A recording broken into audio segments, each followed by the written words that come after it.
So, we have seen the basics governing equations for the coupled mode equations, which are used for the coupling analysis of optical waveguides. And now that with that background, we will continue our discussion for a very useful device, that is what is called the planar directional coupler. We will use this planar directional coupler analysis, but this can be extended to, with the background, with the knowledge of this analysis, we can understand the principle of other forms of the waveguides. So, that is why it is very important, and also this directional coupler is a very useful component, a host of many devices in optical communication, in sensor, in integrated optics. So, this is one very important device used in integrated optics, fiber optics, a very useful component. We will look at how this directional couplers have encroached almost every part of the communication system, and also a very useful device for sensors, optical sensors. Then many of the devices are like very important in terms of this optical amplitude modulator, power tapping, then power divider, splitter, combiner, wavelength filter, wavelength multiplexers, optical switch, optical cross connect, and there are many more. In fact, it is a large number of components are made out of this basic principle of directional coupler.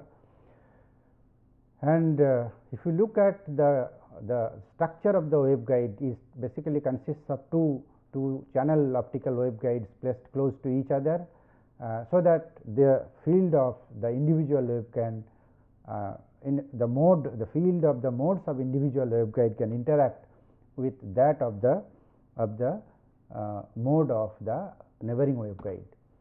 So, let us look at this configuration. You have an optical waveguide, which is waveguide 1, and you see that the waveguide can support a single mode, that is the fundamental mode, which looks like this, and you have another waveguide, which is, for the time being, we assume that this is identical or maybe similar.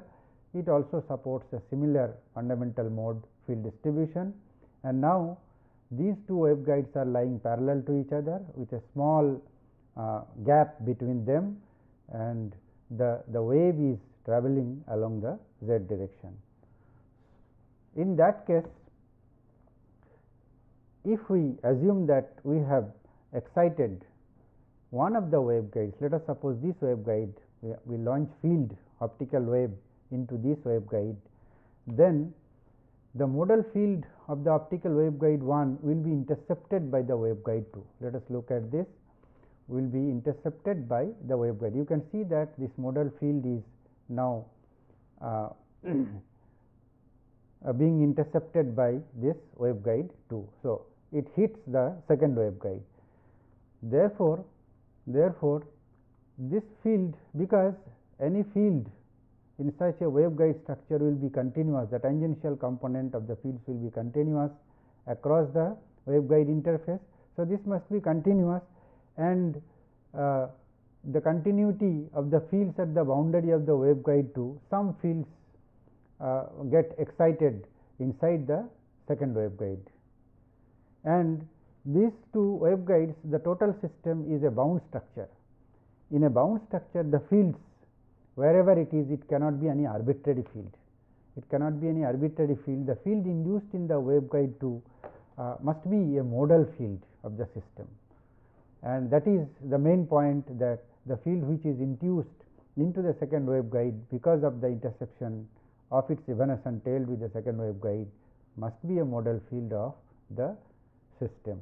The modal field follows a distribution which is similar to that of the waveguide 1, and the induced field of the waveguide 2 interacts back with the waveguide 1. So, it so happens that if this field can interact with this waveguide, the field which will be induced here, that can also in turn interact with this waveguide, the first waveguide, and this process goes on as long as these two waveguides are interacting and lying parallel to each other. So, on the whole, if we look at the total structure as a whole, it happens that the fields of the two waveguides will start interacting with each other. Waveguide 2 will tap optical energy from waveguide 1, because the waves are traveling along the z direction. For the traveling of the wave along the z direction, it needs power, and therefore, it will tap, the power tap occurs from waveguide 2 to waveguide 1. No, it occurs from waveguide 1 to waveguide 2, and in turn, as the interaction goes on, then the similar process will occur between the waveguide 2 and waveguide 1. So, there is an exchange of power between the two waveguides due to overlapping of the field outside the guiding region, that is outside the core of the two waveguides. So, this is called evanescent coupling, because the entire process is due to the interaction of the waves through their evanescent tails. Now, this qualitative discussion understanding helps us investigate how the power exchange between the two waveguides take place, and we will look at the exact formulation and the set of coupled mode equations to draw this conclusion. So, now we will begin this analysis of directional coupler. So, for individual waveguide, the fields vary as z as a equal to a0 e to the power of minus I beta 1. This is for the first waveguide, and for the second waveguide b equal to b0 e to the power of minus I beta 2. So, these are the two individual independent waveguide modes we are talking about. The amplitude of a mode z of a mode at z is dA dz. So, as long as this is an individual independent waveguide, the amplitude variation of the mode will be like this, and for the second waveguide, the amplitude variation will be like this. This thing is true as long as these two waveguides are isolated, optically isolated, and they are not interacting, as if they are well separated. The fields of waveguides do not overlap, and they are optically isolated. Now that, so this is the situation that we are discussing when these two waveguides are quite apart, but when they are close to each other, the fields will interact with each other, and this is the structure, the schematic of this directional coupler structure. You have an input port here, you have another input port here. You can use any of these two as an input, or you can use both of them. Then this two waveguides who are very close to each other at this region will interact, and there will be a redistribution of power at this point, which will give rise to the wave along this waveguide, which we will call the transmitted or the throughput waveguide, and this one which will be called the coupled waveguide. This will be called coupled waveguide if this is the input waveguide, then this is the transmitted or throughput, and this is the coupled. But if this is the input waveguide, then this will be called the coupled waveguide, and this will be called the throughput or transmitted port. So, this is by convention, because it is a directional coupler, so and bidirectional. So, both of these, any one of these or both of these can be used as the input, and this side can also be used as input. So, they are also sometimes called bidirectional coupler. When the waveguides are in the vicinity, that is, when we look at the waveguides when they are closely spaced, that is, they are optically interacting, the modes overlap through the evanescent tails. We have seen that. So, the waveguides are then interacting optically, and the result is that instead of del A del z is equal to minus I beta 1 a, you have one more term sitting here, because this is the interaction term, this is the variation in the z of variation in the amplitude of A is a function of the amplitude of the wave in the waveguide 2. So, this is the coupling term. Similarly, for the waveguide 2, you have the coupling term which is due to the waveguide 1. So, these are the coupled mode equations which we have derived, and we have seen how they have come from. Now, this K12 and K21, they will represent the strength of interaction. If it is large, then more will be the interaction. If it is small, then more will be the less will be the interaction. So, they are called the coupling constants K12 and K21. The coupling constant, you can see that in absence of any coupling, if they are well separated, these two quantities will become 0, K12 and K21, they will become 0 because there is no interaction. But in presence of interaction, the amplitude of mode in a waveguide depends on few other parameters involved in this configuration, particularly depends on that of the other. The amplitude of the field in one waveguide depends on itself as well as the field on the other waveguide. You can make out from here the amplitude, z dependent amplitude depends on the amplitude of this waveguide and also that of the other waveguide through the coupling constant. The coupling coefficient, this K12 or K21, is a very complicated function of few parameters. They all depend on the width of the waveguide, the refractive index profile of the two waveguides involved, their separation, which is very important. If it is well separated, then there is no interaction, coupling coefficient drastically reduces, becomes 0, and the kind of modes they are interacting. It also depends on the kind of modes, whether they are fundamental modes, whether they are first order modes, they are interacting. So, that is going to decide the coupling coefficient as well.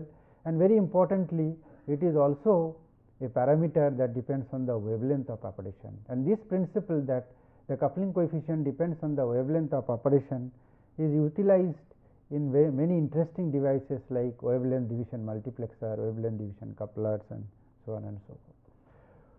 For a pair of identical waveguides, let us suppose that constituting these two waveguides, they are identical. In that case, K12 and K21 will be identical, and therefore, this K12 equal to K21 we can write equal to kappa. So, one coupling coefficient that will represent the entire system. Now, we make a general understanding and a postulate that if we think of the total structure, the composite waveguide, then there will be a wave which is travelling through this waveguide structure with a phase constant beta, and this wave of this composite structure, the total structure, has to come from the waves of the individual waveguides, that is the modes of the individual waveguides, and therefore, this composite waveguide must be drawn out of the combination of the modes of the individual waveguides. The waves in the waveguide 1 and 2 are then should be expressed in terms of the wave of the composite structure. I call this wave of the composite structure as having a phase constant beta. So, the z dependent amplitude of the first waveguide should be represented by this, and where the amplitude is A0, and for the second waveguide the z dependent amplitude will have a similar distribution, that is B0 e to the power of. So, this beta is now the wave which is travelling along the total structure with a phase constant beta. So, this is the same beta. So, if I now substitute this assumption that there is a wave of the total system, and we substitute these waves back into the wave equation, the coupled mode equation, then we can write this coupled mode equations in this form. So, we get from the coupled mode equation I beta, because this is d del A del z will give you I beta, and this was already I beta 1. So, I can rewrite in this form. The equations simplify to the following matrix, because you can put it in the form of a matrix which will give you the coefficient matrix for A0 and B0, that is in terms of beta, B1, K21 and K12 in this form. Now, for the solutions for A0 and B0, this non-trivial solution, this determinant of this matrix will be put equal to 0, which will give you an equation, quadratic equation of beta square, because we are looking for a beta. We have assumed that there is a beta, there is a total wave for the composite system which is propagating with a phase constant, with a propagation constant beta, and we are looking for this beta in terms of the amplitudes and propagation constants of the individual waveguides. So, look at this beta square, beta has come up in the form of a quadratic equation, beta square equal to beta into beta 1 plus beta 2, this, and this gives you this solution for beta S A, because it gives you two solutions for beta, one is beta S and beta A. These suffix beta S and beta A are very usual to represent that S means symmetric, A means antisymmetric. So, you have two values of beta, half of beta 1 plus beta 2 and 1/4 of the difference, that is delta beta square plus k square, where this kappa square is under root of this k kappa 1 2 into kappa 2 1. So, this composite waveguide has a set of two independent modes, because we started with the assumption that the z dependent amplitude for the first waveguide and for the second waveguide are drawn out of one wave which has a propagation constant beta, but it turns out that this total system has two modes, that is one symmetric and one antisymmetric. These two modes will have two different propagation constants as a solution of these quadratic equations, which are beta S and beta A, and are given by this equation.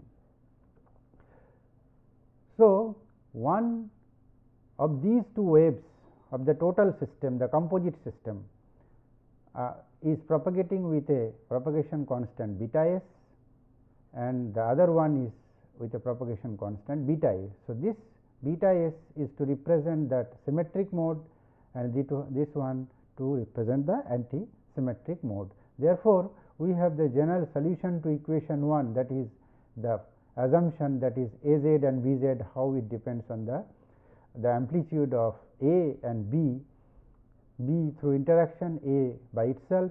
So, A z and B z we can write in this form, having known the values beta S, beta 1, k 1 and k 2. So, we can represent in this equation. This S and A, as I have mentioned earlier, are to represent symmetric and antisymmetric modes of the total system of the composite waveguides. So, this beta S, that is symmetric wave, will have a field profile like this.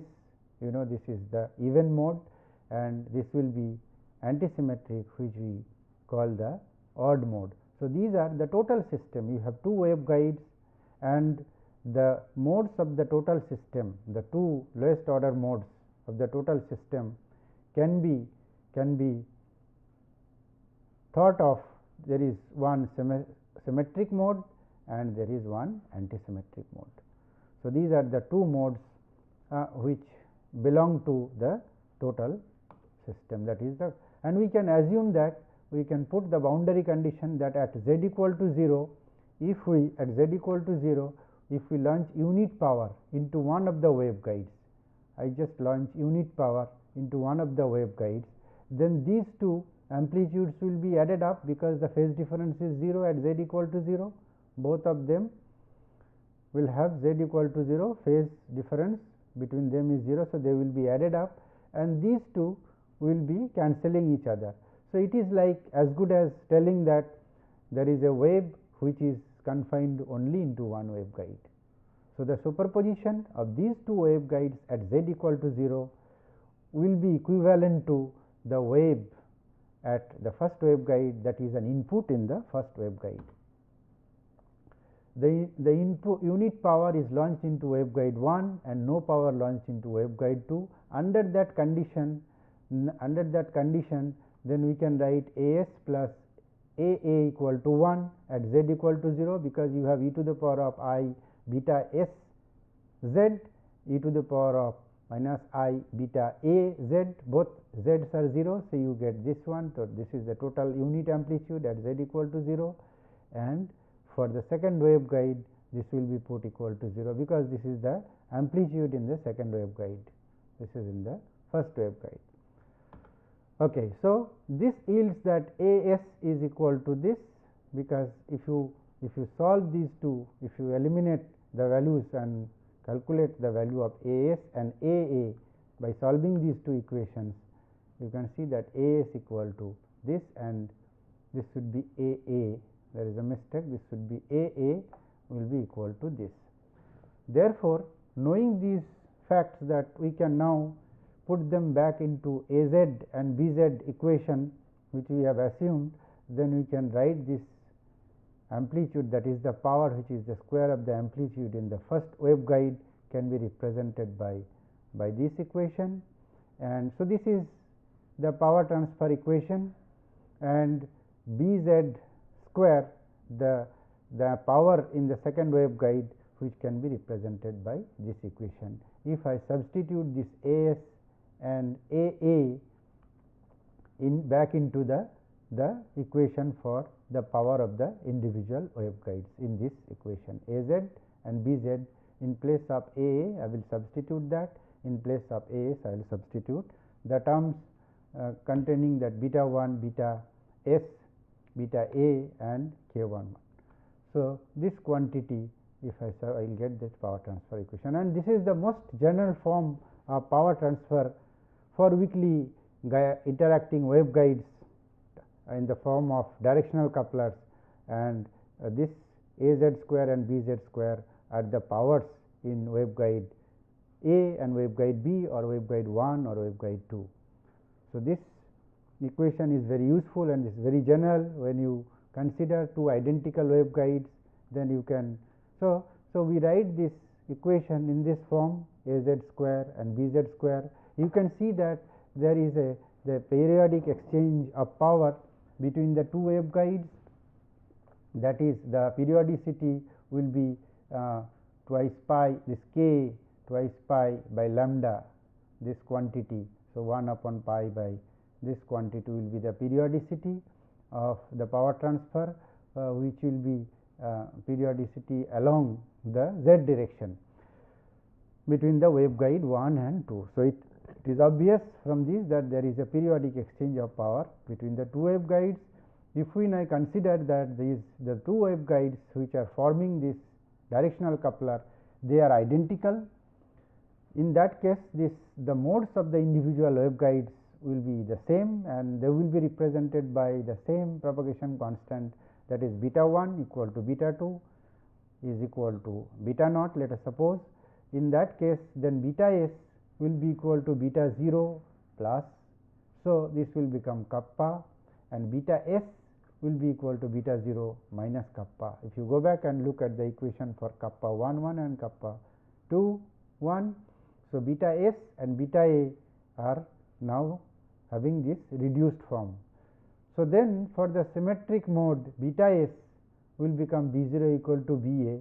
So, you can look at the governing equation for B a and B 0, and for antisymmetric mode you see that there is a minus sign. So, they are pi by phase, out of phase in the second waveguide, and that is what I have shown here. If this amplitude is plus, this will be minus for the second waveguide, whereas in this case both of them are the plus amplitude.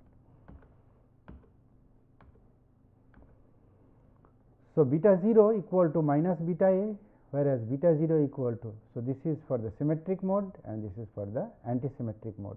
This means, it is very interesting to see that this beta 0 is the part of the amplitude of the field in waveguide 2, and beta a 0, sorry, B 0, this is a 0 is the field in the waveguide 1.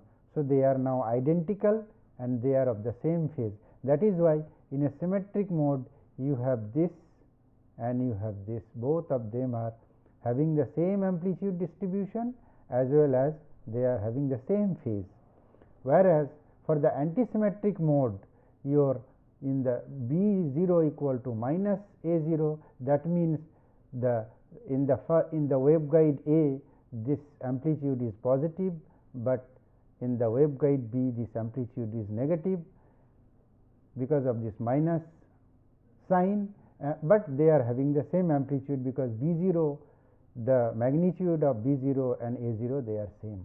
So, that very nicely explains this even and odd modes, that is the symmetric and antisymmetric modes, as an outcome of this coupled mode equation calculation for the identical waveguides.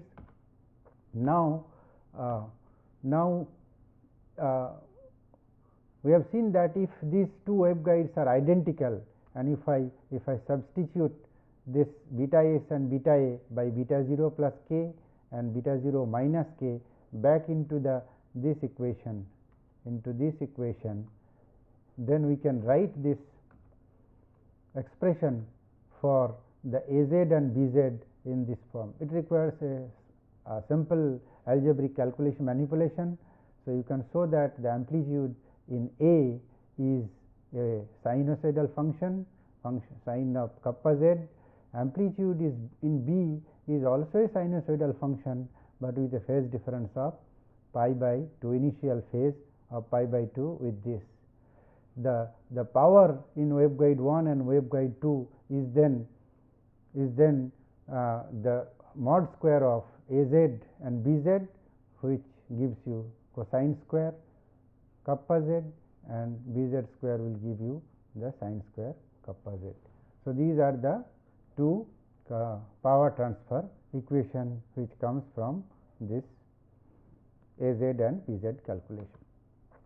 Now, coupling length in the power transfer equation, if you look at this or the power transfer equation for non-identical waveguides, that is the general waveguide where two waveguides are dissimilar, then this is the equation, governing equation for the power transfer. So, here if we put that z equal to pi by 2 and under root of this quantity, at this distance the length of the interaction between the two waveguides, you can see if we put the value of z back into that equation, the length corresponds to maximum power transfer, because this will give you a sine function equal to 1 and cos function will become equal to 0, and this length will be called the coupling length. So, over the coupling length, the maximum transfer of energy, that is Bz square, will be equal to this for non-identical system, but if they are identical, delta beta will be 0. So, this will be equal to 1. So, that is maximum transfer of energy will take place from A z square, and A z square at that moment will become equal to 0, and this will become equal to 1. So, thus the maximum transfer of energy depends on delta beta. If delta beta is there is a mismatch between the two waveguides, then power transfer is not maximum. It is not 100%. The field amplitude of waveguide 2 is much less than 1. This we can show with a plot, computed plot of the amplitude transfer for waveguide A. This is how it varies. There is a small change because of the interaction, and in waveguide only a small part of the wave is coupled over the interaction. So, this is the coupling length over which the maximum transfer of power takes place. This is the cross back state, when again the power goes back into the first waveguide and so on. So, this is a periodic exchange of power between the two waveguides when the two constituent waveguides are dissimilar, they are not identical. But if delta beta equal to 0, you have this is the coupling constant, coupling coefficient, and the length that defines the coupling length now comes out to be pi by beta s minus.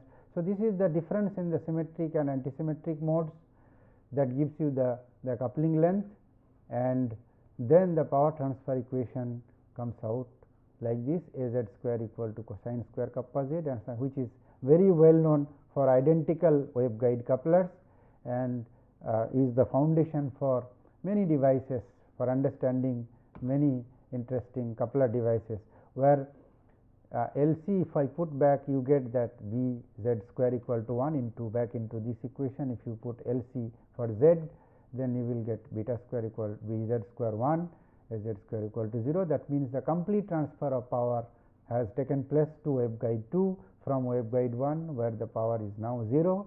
So, this means entire power gets transferred from waveguide 1 to waveguide 2, and if it so happens, then beyond this there will be again transfer of power from waveguide 2 to waveguide 1, which is called the cross back state or the coupling back state, and then we can depict this power variation in the two waveguides, where you can see that there has been a complete transfer of power taken place between the two waveguides, and this is the LC, the coupling length, and you can also define the length over which the power in the two waveguides are exactly 50-50, and that is what we call a 3 dB directional coupler. We will see some interesting applications of these 3 dB couplers in the following sections.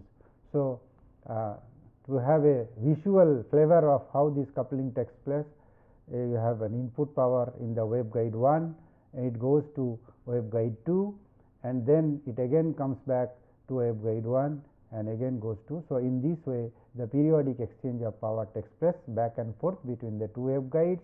This state is called cross state, because you have entire power switched to the second waveguide. This is cross back state, where the power is restored back into the first waveguide. Okay, so, this is the super modes beating picture, very interesting to understand. I talked about this, that if you have a, so this is the total, the two modes of the composite structure, which are the odd mode and the even mode. The superposition of these two modes at z equal to 0 gives you, just add them up, because there is no phase difference between them.